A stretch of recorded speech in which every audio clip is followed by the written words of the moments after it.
അസ്സലാമു അലൈക്കും.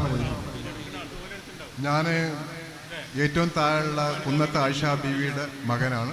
അവർക്ക് വേണ്ടിയിട്ടുള്ള ഒരു ആശംസയാണ് എന്നോട് ആവശ്യപ്പെട്ടിരിക്കുന്നത്. അതിന് മുന്നേ എനിക്ക് ഒന്ന് രണ്ട് കാര്യങ്ങൾ നിങ്ങളോട് പറയാനുണ്ട്. എന്ന് വെച്ചാൽ നമ്മളെ കടലിലെ പുതിയ കുടുംബത്തിനൊരു പ്രത്യേകതയുണ്ട്.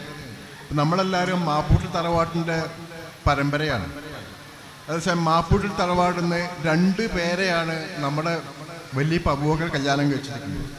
നമ്മളെ ബാക്കിയുള്ള ഒരു കുടുംബത്തിനും ഈവൻ നിങ്ങൾ ചെടിയിൽ പോയി കഴിഞ്ഞാലും, നിങ്ങൾ ബാക്കിയുള്ള തോട്ടത്തിൽ പോയാലും, നിങ്ങൾ ബാക്കിയുള്ള സ്ഥലങ്ങളിൽ ബാക്കിയുള്ള കുടുംബങ്ങളിലൊക്കെ പോയി കഴിഞ്ഞാലും നിങ്ങൾക്ക് ഈ ഒരു പ്രതിഭാസം നിങ്ങൾക്ക് കാണാൻ പറ്റില്ല. കാരണം നമ്മൾ മാപ്പൂട്ടിലെ വളരെ സ്ട്രോങ് ആയിട്ടുള്ള ഒരു തലമുറയാണ് നമ്മൾ. കാരണം 2 പേരുടെ പാരമ്പര്യമാണ് നമുക്ക് എല്ലാവർക്കും ഉള്ളത്.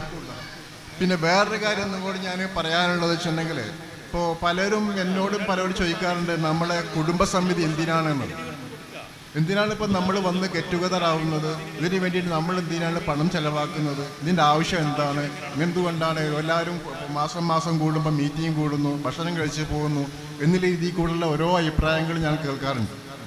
അപ്പം അതിൽ ഞാനൊന്നും മറുപടി പറയാറില്ല, ഞാൻ ജസ്റ്റ് ചിരിച്ചു പോവുകയേ ചെയ്യുള്ളൂ. പക്ഷേ നമുക്ക് മനസ്സിലാക്കേണ്ടത് വെച്ചിട്ടുണ്ടെങ്കിൽ ഇത് 7ാമത്തെ സംഗമമാണ്. ഈ 7ാമത്തെ സംഗമത്തിൽ നമ്മുടെ കുടുംബത്തിലെ ഓരോ മെമ്പർമാരും മുമ്പ് നമ്മൾ 7 സംഗമം കാണുന്നതിന് മുന്നുണ്ടായിരുന്നുള്ള ഒരു പ്രതിഭാസമല്ല നമ്മളെ എല്ലാ മെമ്പർമാർക്കുള്ളത്. ഒരു പ്രത്യേകിച്ചിട്ട് പറയുകയാണെങ്കിൽ നമ്മൾ എല്ലാവരും വീട്ടിൽ ഒതുങ്ങിക്കൂടിയിരിക്കുന്ന ആളുകളായിരുന്നു.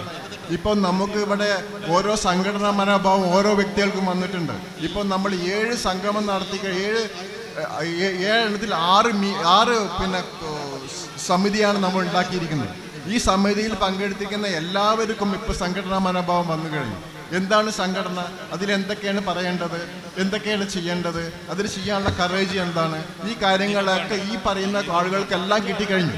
എസ്പെഷ്യലി നമ്മൾ സ്ത്രീകളെ കാര്യം നോക്കുമ്പോൾ ഞാൻ മനസ്സിലാക്കിയെന്ന് വെച്ചിട്ടുണ്ടെങ്കിൽ, ഇപ്പോൾ ഞാനിപ്പോൾ കഴിഞ്ഞ ഈ 3 കൊല്ലം മാത്രമേ സജീവമായിട്ട് ഞാൻ ഈ മീറ്റിങ്ങിലൊക്കെ പങ്കെടുത്തിരുന്നുള്ളൂ. അപ്പം ഞാൻ നാട്ടിലില്ലാത്തൊരു വ്യക്തിയായിരുന്നു. ഇപ്പം ഞാൻ സ്ത്രീകളെ കണ്ടപ്പോൾ സ്ത്രീകൾ ഉണ്ടായിരിക്കുന്ന അവരുടെ പുറത്തേക്ക് വരാനുള്ള ധൈര്യവും സംസാരിക്കാനുള്ള ധൈര്യവും അവർ ചെയ്യാനുള്ള ധൈര്യങ്ങളൊക്കെ എനിക്ക് കാണാൻ പറ്റി. ഞാനിപ്പോൾ ഇന്ന് ഇരിക്കുമ്പോഴേ ഞാൻ സ്ത്രീകളുടെ ഒരു കായിക പ്രകടനം കണ്ടു. അന്ന് കണ്ടപ്പോൾ അതിൽ കോർഡിനേറ്റ് ചെയ്തിരിക്കുന്ന 2-3 പേര് വളരെ ഉഷാറായിട്ടാണ് സംസാരിച്ചത്. ഞാൻ തന്നെ അത്ഭുതപ്പെട്ടു പോയി. വളരെയധികം സ്ട്രോങ് ആയിട്ട് വളരെ സ്പെസിഫിക് ആയിട്ട് അവർക്ക് കാര്യങ്ങൾ നോക്കി നടത്താൻ പറ്റി. ആരോട് എന്തൊക്കെ എങ്ങനെ പറയണമെന്നുള്ളതും കൂടെ എനിക്ക് മനസ്സിലാക്കാൻ പറ്റി.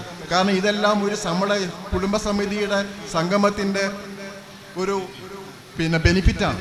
അത് നമ്മൾ മനസ്സിലാക്കിയിട്ട് വേണം നമ്മൾ എന്ത് ചെയ്യുക, അഭിപ്രായങ്ങളും ബാക്കിയുള്ള കാര്യങ്ങളും പറയാൻ. പിന്നെ വേറെന്ത് പറയാനെന്ന് വെച്ചിട്ടുണ്ടെങ്കിൽ, നിങ്ങൾ കുറച്ച് ചെറിയൊരു അഡ്വൈസാണ്.